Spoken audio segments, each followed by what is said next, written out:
Herkese selamlar. Türkiye ve gündemi öyle hızlı değişiyor ki ayak uydurmak gerçekten de zor. Ayrıca eminim hepiniz kabul edeceksiniz ki bu yüzyılda zaman dediğimiz kavram öyle hızlı akıyor ki hiç farkında bile değiliz olan bitenin. Örneğin bir hafta önce olan bir şeyi hafızamızı yoklayın şöyle yahu şu olay ne zaman olmuştu diye sanki çok eski gibi geliyor insana. Yine aynı şekilde olayları öyle hızlı unutuyoruz ki adeta unutmakta zihnimiz ışık hızında çalışıyor. Tabi bunu bilim insanları Dünya Samanyolu galaksisinin merkezindeki kara deliğe doğru çekiliyor. O nedenle zaman algısı değişiyor diyerek açıklıyor ama gerçekten de öyle mi?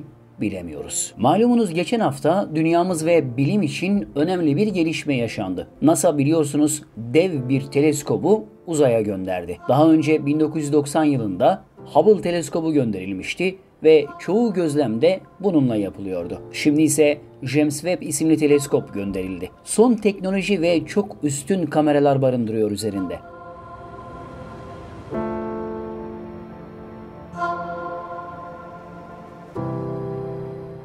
Tabii bu kameraların çektiği görüntülerinin hepsini eminim bizlerle paylaşmayacaklar. Tıpkı dünyanın dibine kadar gelen ama ne olduğu halen çözülemeyen Oumuamua isimli cismin görüntülerini paylaşmadıkları gibi.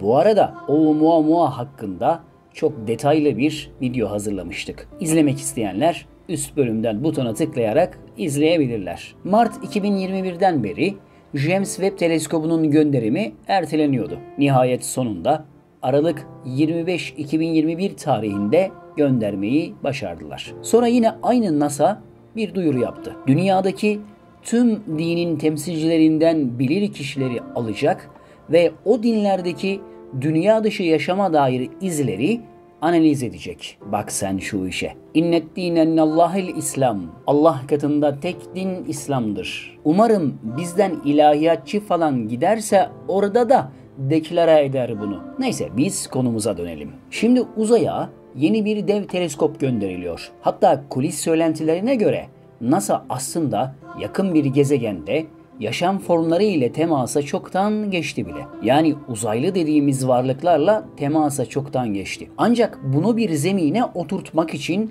şimdiden kamuoyu hazırlıyor ve yeni teleskop ile de tespit ettik diyerek belki de bir davette bulunacak. Uzaylı dediğimiz başka gezegenin sakinleri de dünyamıza tanışmak için geleceklerinden dolayı dinlerin temsilcilerini bir araya getirerek onlarla da bu konu hakkında fikir alışverişi yapacak. Olabilir mi böyle bir şey? Şöyle bir hafızanızı yoklayın. Çok uzun süredir bize uzaylı filmleri izletiyorlar. Hafızamızı hazırlıyorlar. Bilinçaltımızı hazırlıyorlar. Kodluyorlar bizi yani. Yani yavaş yavaş alıştırıyorlar uzaylı konusuna. Hatta geçtiğimiz yıl önce ABD istihbaratı CIA ve Pentagon'un servis ettiği sözde pilotların tespit ettiği dünyaya ait olmayan dedikleri radar görüntülerine yansıyan o uçan araçları göstermeleri, kabul etmeleri boşuna değildi elbette.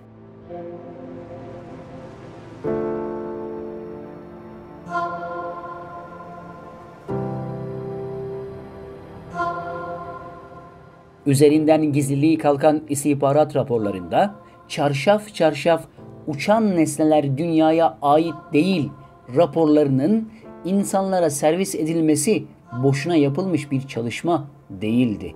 Bir bilincin hazırlanmasıydı. O bilinçte biziz. Toplumsal bilinç yani. Yine NASA'nın yayınladığı ayın yörüngesinde görülen birkaç adet uçan cismin servis edilmesi elbette ki boşuna değildi. Hazırladılar zihinleri yani. NASA başka ne yaptı biliyor musunuz? Aslında bu ilk hamleleri değildi. NASA 2014 yılında New Jersey'de Princeton Üniversitesi'ne 1,1 milyon dolar bağış yaptı. Hibe verdi. Ne için? Araştırma yapılsın diye. Peki ne araştırması bu? Bu üniversitede ilahiyat bölümüne bağış yaptı NASA. Başka bir bölüme değil, ilahiyat bölümüne dikkatinizi çekerim. Uzaylılar ile bir karşılaşma olursa, uzaylılar dünyaya gelirse biz bunu insanlara nasıl anlatırız diye. Ama orada ilginç bir detay var. Sinsi bir detay var. Bu 1 milyon doları akıtan NASA, üniversiteden özellikle bir şey istedi. Neydi o? Şayet dünyaya uzaylılar inerse insanların kafasındaki zihnindeki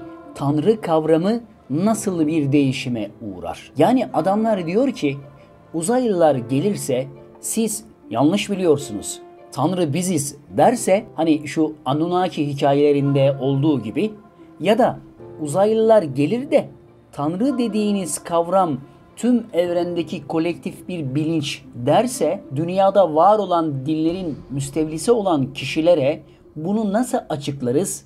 Siz bunu bir araştırın diyor NASA din adamlarına. Bu arada Anunnaki hikayesi demişken, hani ya Anunnaki hikayesi işte canım tavrı ile söylemedim. Ona da açıklık geçireyim. Zira Anunnaki hikayeleri gerçekten üzerinde durulması gereken önemli bir konudur. Geçmiş uygarlıkların taşlara yansıttığı hikayeler, betimlemeler sosyolojik olarak ele alınması gerektiğini her zaman söylemişimdir. Anunnaki hikayesi öyle söylentilerle günümüze gelmiş bir hikaye değil. Temeli sağlam taşlara işlenmiş, Sümer gibi köklü bir medeniyetten bize kalmış hikayedir.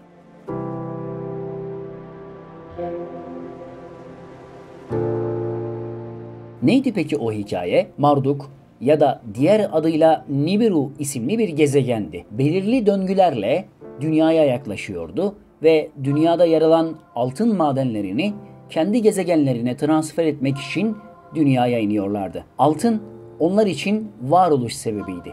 Yani o kadar değerliydi. Dünya gezegeninde altının oldukça fazla olduğunu keşfedince önce kendileri çıkarmaya çalıştı. Ama baktılar ki bu iş çok yorucu.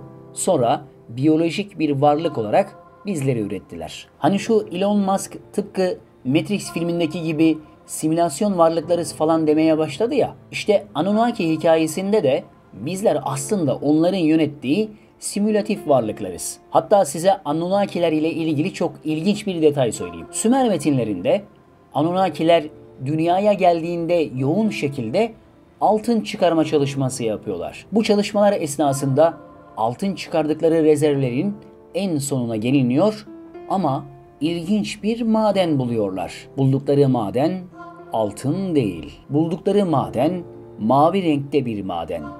Bugüne kadar buldukları diğer madenlere benzemiyor. Ve Anunnakiler bu mavi taş için o hastalık yayan bir taştı diyor tabletlerde. Yani mavi bir taş bulunuyor. Muhtemeldir ki çıplak elle dokundukları için dokunan kişiyi hasta ediyor ya da öldürüyor. Yıl 1974. Yer Afrika. Bir maden arama şirketi uranyum açısından zengin olan madenlerde ölçüm yapıyor. 6 tane maden yatağı tespit ediyor. Tabii yakın değil bunlar ama aynı bölgede. Hepsini açıyorlar tabii ki sırasıyla. Ama 4. madene gelince ilginç bir şeyle karşılaşıyorlar. 4. madende uranyum çok az. Yani yok denecek kadar az. Daha sonra burası ilgi uyandırıyor mühendisler tarafından. Diğer madenlerde tıka basa uranyum dolu da aynı bölge olmasına karşın burada neden yok? Çünkü birileri bu madeni çok önceleri boşaltmış. Ama hesaplamalara göre kimsenin gelip uranyum çıkarmış olmaması gerekiyordu. Arkeolojik çalışmalar yapıldığında şok edici bir sonuç ortaya çıktı. Bu madenlerde milyonlarca yıl önce çalışma yapılmış ve uranyum çıkarılmıştı. İyi de milyonlarca yıl önce uranyum kime lazım olmuş olabilirdi ki? Ya da kim hangi teknoloji ile uranyumu çıkarabilmişti? Acaba Sümer metinlerindeki hastalık yayan mavi taş diye bahsettikleri uranyum olabilir miydi? Daha da ilginci, Anunnakilerin altın araması yaptıkları yataklardan biri de uranyumun çıktığı aynı bölgeye denk geliyordu. Yani kısaca Anunnakiler hiç de öyle yabana atılacak cinsten bir konu değil.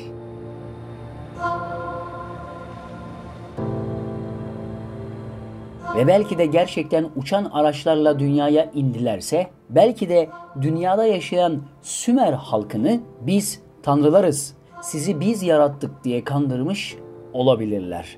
Zira Sümer tabletlerinde öne çıkan en önemli konu onları bir nevi tanrı olarak kabul etmeleri ve onları dev insanlar olarak resmetmeleri. Belki de Anunnakiler gerçekten de Sümerleri biz tanrıyız diye kandırdı. Elbette ki insanları Anunnakiler yarattı safsatasının inanılacak bir tarafı yok. Ancak başka gezegenlerden dünyamıza gelmiş zeki varlıklar olması elbette ki ihtimal dahilinde. Konumuza dönecek olursak, NASA hani din adamları arıyor demiştik ya, olası bir uzaylı karşılaşması olursa NASA aslında üniversiteye aktardığı 1 milyon doları sadece din açısından araştırma yapsınlar diye aktarmadı. Aynı zamanda politikacılar ve dünya hükümetlerinin olası bir uzaylı karşılaşmasında ortak bir refleks geliştirmesi için de aktardı. Yani bir plan geliştiriyorlar. Olası bir uzaylı saldırısı olursa